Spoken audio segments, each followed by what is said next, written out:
Are you looking for a delicious and satisfying meal that's quick and easy to prepare? Look no further. In 8 simple steps, let's make this mouth-watering chicken chow mein meal rated as easy recipe. Takes about 25 minutes for 4 to 6 portions. Start off by chopping vegetables of your choice. I highly recommend including bell peppers, carrots, and celery for the crunch, sweetness, and contrast. Red onions give this dish a savory sweet note, but really any onion will do. If you're using carrots, take the time to break them down into slivers or diamonds, making them easier to eat, and it makes for a much better presentation. Garlic is an absolute must in this recipe for the flavor. Break it down and chop it into pieces. Let's get moving on to the chicken next. It's time to clean and cut chicken thighs. I estimate 2 per person roughly. Time to share the secret that keeps the chicken moist. Add water. Then we're going to add soy sauce, mix this well, and let it sit for about 5 minutes. For exact measurements, the recipe is in the description box below. Now it's time to add cornstarch. The cornstarch is going to help thicken the sauce. After that, we're adding oil. As strange as this may sound, it is one of the ingredients that keeps the chicken fairly moist. Keep mixing and set aside until all the cornstarch is done. Next, add oil into a wok. Once it's heated, add ginger. Then we're adding that chicken right into the same wok. Let it sit for 3 to 5 minutes, then move it around.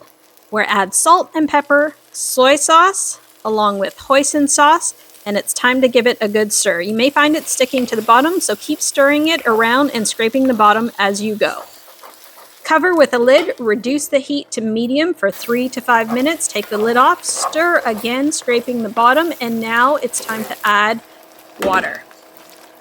Cover with the lid and let it simmer for another 5 minutes, and the chicken is now done in a rich, delicious sauce. Check your chicken to make sure that it's cooked.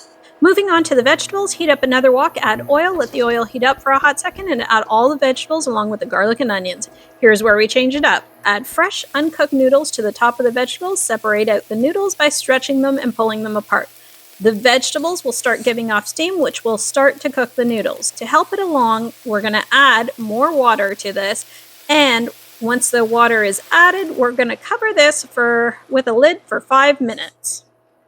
The fresh noodles will at this point be partially cooked. It's time to add chicken bouillon to the top of the noodles and bring the noodles from the bottom to the top by moving them around constantly. This method also prevents the noodles from being sticky.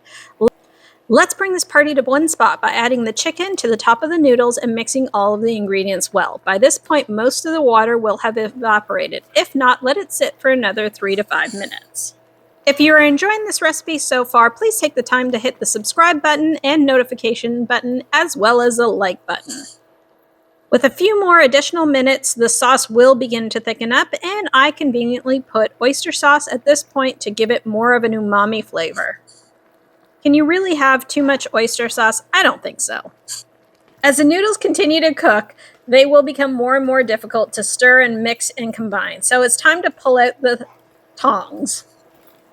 3 to 5 minutes later, this dish is pretty much done. Make sure you test the noodles to ensure that they are done to your likeness. If not, let them sit for another 3 to 5 minutes. I think one of the best parts of this dish is you can customize it after the fact with chili flakes, chili oil, and some green onions. I hope you subscribe, and I look forward to seeing you soon.